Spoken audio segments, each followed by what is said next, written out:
जय हिंद दोस्तों, अगर आप भी एक भारतीय नागरिक हैं तो ये वीडियो आपको जरूर देखनी चाहिए, क्योंकि आज हम एक ऐसे व्यक्ति के बारे में बात करने जा रहे हैं जिसके ऊपर अपने देश के 140 करोड़ लोगों की निगाहें टिकी रहती है।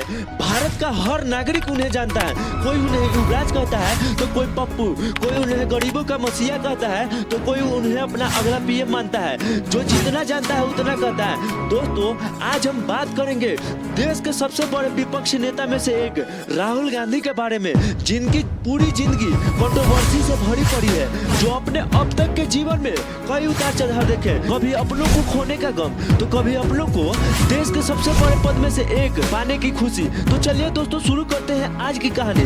दोस्तों, राहुल गांधी का जन्म देश के सबसे बड़े पॉलिटिकल फैमिली में 19 जून 1970 ईस्वी को हुआ। उनके पिता का नाम राजीव गांधी था, जो आगे चलकर 1984 से 1989 ईस्वी तक भारत के प्रधानमंत्री के रूप में काज किए। और उनके माता का नाम सोनिया गांधी है, जो कि एक इटालियन महिला थी, लेकिन बाद में उन्हें 1983 में भारत की नागरिकता मिल गई।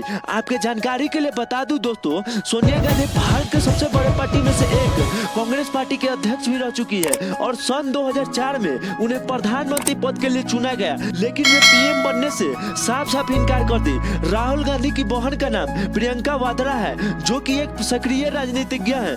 दोस्तों, राहुल गांधी का परिवार एक हाई प्रोफाइल पॉलिटिकल पार्टी भारतीय राष्ट्रीय कांग्रेस पार्टी से बिलोंग करता है, जिस पार्टी के सहारे राहुल गांधी के वंश के 3 लोग प्रधानमंत्री बने। जो पार्टी भारत की सबसे पुरानी पार्टी है, जिसकी स्थापना 28 दिसंबर 1885 ईस्वी में एलेन ऑक्टेवन ह्यूम ने की, जो स्कॉटलैंड के एक रिटायर्ड अधिकारी थे। दोस्तों, देश की आजादी से पहले ही राहुल गांधी के परनाना पंडित जवाहरलाल नेहरू 1929 ईस्वी में कांग्रेस पार्टी के अध्यक्ष चुने गए, और वहीं से नेहरू वंश में कांग्रेस पार्टी की नींव रखी गई। हालांकि पंडित जवाहरलाल नेहरू के पिता मोतीलाल नेहरू 1919 ईस्वी में और 1928 ईस्वी में कांग्रेस के 2 बार अध्यक्ष बने, लेकिन उस समय वे राजनीति में सक्रिय नहीं थे। दोस्तों, भारतीय राष्ट्रीय कांग्रेस के सहारे ही पंडित जवाहरलाल नेहरू भारत के प्रथम प्रधानमंत्री बने, जो 1947 ईस्वी से लेकर 1964 ईस्वी तक प्रधानमंत्री रहे। लेकिन 27 मई 1964 ईस्वी को दिल का दौरा पड़ने के कारण पंडित जवाहरलाल नेहरू की मृत्यु हो गई। आगे चलकर राहुल गांधी के परिवार की उनकी दादी इंदिरा गांधी भारत की प्रथम महिला प्रधानमंत्री बनी, जो 1966 से लेके 1977 ईस्वी तक और 1980 से लेके 1984 ईस्वी तक प्रधानमंत्री रही। लेकिन अफसोस की बात है दोस्तों, 31 अक्टूबर 1984 ईस्वी को उनके ही बॉडीगार्ड बेअंत सिंह और सतवंत सिंह उनको गोली मारकर हत्या कर दी थी। दोस्तों, आपके जानकारी के लिए बता दूं, इंदिरा गांधी को उनके कड़े फैसले के कारण आयरन लेडी भी कहा जाता था, और वे अपने कार्यकाल में बड़े बड़े काम भी किए, जिनमें 1971 की भारत पाक युद्ध हो, या 1974 का पोखरण विस्फोट, या 1980 ईस्वी का ऑपरेशन ब्लू स्टार। दोस्तों, जब इंदिरा गांधी की मौत हुई थी तो पूरे देश शोक की लहर में डूब गया था, और उसी समय व्यक्तिगत तौर पर भी देखे तो राहुल गांधी के ऊपर दुख का पहाड़ टूट गया था, क्योंकि राहुल गांधी को अपने दादी से बहुत लगाव था। राहुल गांधी उस समय महज 14 वर्ष के थे, और वे उस समय स्कूल में पढ़ रहे थे। दोस्तों, राहुल कहते हैं जो उन्हें फुटबॉल खेलना सिखाया वही उनकी दादी की जान ले ली। दोस्तों, इससे मात्र 4 वर्ष पहले राहुल गांधी अपने चाचा संजय गांधी की मौत भी देखी थी, जो एक विमान दुर्घटना के कारण हो गई थी। अपने परिवार के 2 अपनों को खोने के गम से राहुल गांधी निकल ही रहे थे, तभी उनके पिता का हाथ भी उनके सर से हट गया। आपके जानकारी के लिए बता दूं दोस्तों, राजीव गांधी अब तक के भारत के सबसे युवा प्रधानमंत्री बने हैं, लेकिन राजीव गांधी की हत्या LTTE यानी कि liberation tiger of Tamil island, जो श्रीलंका का आतंकवादी संगठन था, उसके द्वारा कर दी गई। भारत के सबसे लोकप्रिय प्रधानमंत्री खोने के गम में पूरा देश शोक की लहर में डूब गया। और राहुल दोस्तों, आप इसी बात से अंदाजा लगा लीजिए कि किसी भी युवा लड़के के सर से जब उसके पापा का साया उठ जाता है तो उस लड़के के ऊपर क्या बीतती है। मानो उसकी पूरी दुनिया ही खत्म हो जाती है। कोई भी लड़का अपने पापा के लिए हीरो बनना चाहता है, और कोई भी पापा अपने बेटे का रोल मॉडल होते हैं। लेकिन दोस्तों, राहुल अपने जीवन में अपने रोल मॉडल को भी खो चुके थे। वह अब किसके लिए हीरो बनते, वो अब किसको अपनी काबिलियत दिखाते। जिस समय राहुल गांधी के पिता की हत्या हुई उस समय वे हार्वर्ड यूनिवर्सिटी से ग्रेजुएशन की पढ़ाई कर रहे थे। जैसे ही राजीव गांधी के दोस्त राहुल गांधी को फोन किए और बोले कि एक बुरी खबर है, तो राहुल गांधी समझ गए कि उनके पिता अब इस दुनिया में नहीं रहे और सच्चाई भी यही थी। राहुल गांधी बोलते हैं, उस काले दिन को मैं आज तक नहीं भूल पाया। दोस्तों जरा सोचिए, 21 वर्ष की उम्र आते आते वे अपने परिवार के 3 लोगों को खो चुके थे, जिनमें 2 लोगों की हत्या कर दी गई थी। कोई भी इंसान राहुल गांधी की जगह पर रहता तो वो पूरी तरह टूट जाता।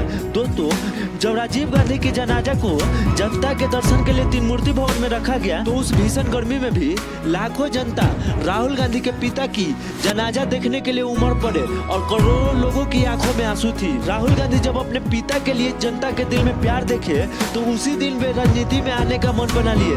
दोस्तों जब राहुल गांधी से उनके पिता और दादी की हत्या करने वाले के लिए पूछा गया तो वे बोले कि मुझे बेहद दुख हुआ कि मेरी दादी और पिता को किसी ने हत्या कर दी, लेकिन मैं उस व्यक्ति के लिए गुस्सा या नफरत नहीं करता हूँ, मैं उन लोगों को माफ कर दिया। राहुल बोलते हैं, हिंसा आपसे कुछ भी छीन सकती है, इस दुनिया को प्रेम की जरूरत है ना कि हिंसा की। दोस्तों ऑब्वियसली कोई दूसरा व्यक्ति रहता तो वो अपने अंदर क्रोध और बदला की भावना रखता, लेकिन राहुल हिंसा को प्रेम से जीतने में विश्वास रखते हैं और यही बात उनको अन्य लोगों से अलग बनाती है।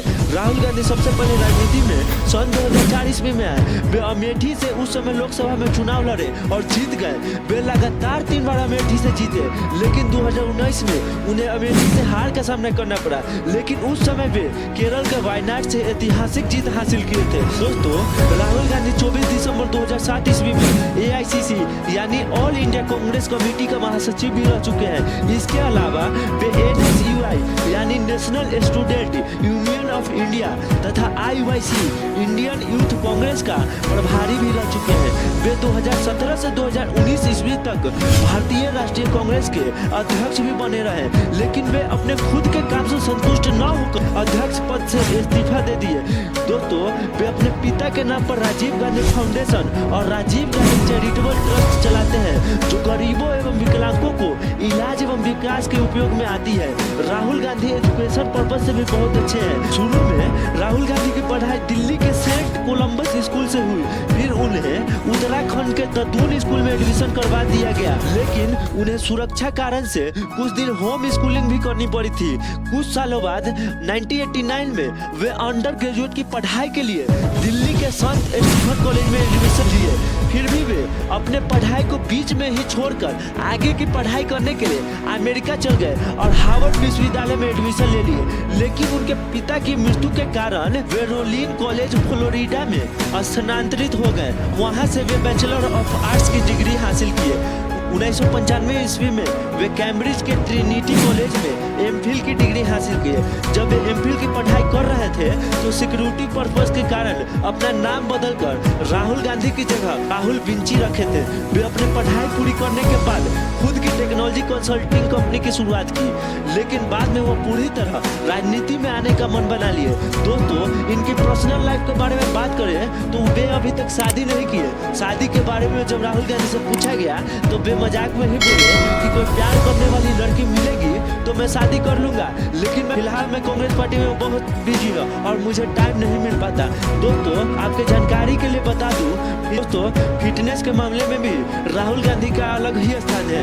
दोस्तों फिटनेस के मामले में भी राहुल गांधी का अलग स्थान है। आपके जानकारी के लिए बता दूं दोस्तों, वे जापानी मार्शल आर्ट एकिडो में ब्लैक बेल्ट प्राप्त किए हैं। इसके अलावा वे नियमित तौर पर जिम जाते हैं, साइकिलिंग करते हैं और स्विमिंग और स्कूबा ड्राइविंग उन्हें बेहद पसंद है। 50 की उम्र में भी उनका फिटनेस देखने लायक है। दोस्तों इसके अलावा राहुल गांधी को बुक पढ़ने का बहुत शौक है।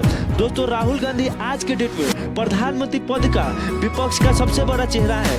दोस्तों वे कई उतार चढ़ाव और हार जीत देखे अपने जीवन में। कितनी बार उन्हें ट्रोल भी किया गया, लेकिन वे किसी बात को दिल पर लेने की बजाय मुस्कुराकर खत्म कर देते हैं। वे अपने हार को भी ईमानदारी से स्वीकारते हैं और मेहनत करके आगे बढ़ते हैं। दोस्तों आशा करता हूँ कि आज का वीडियो से आपको जरूर कुछ सीखने को मिला होगा। अगर आप और भी ऐसी इंफॉर्मेटिव वीडियो चाहते हैं तो चैनल को सब्सक्राइब कर वीडियो को जरूर शेयर करें। धन्यवाद।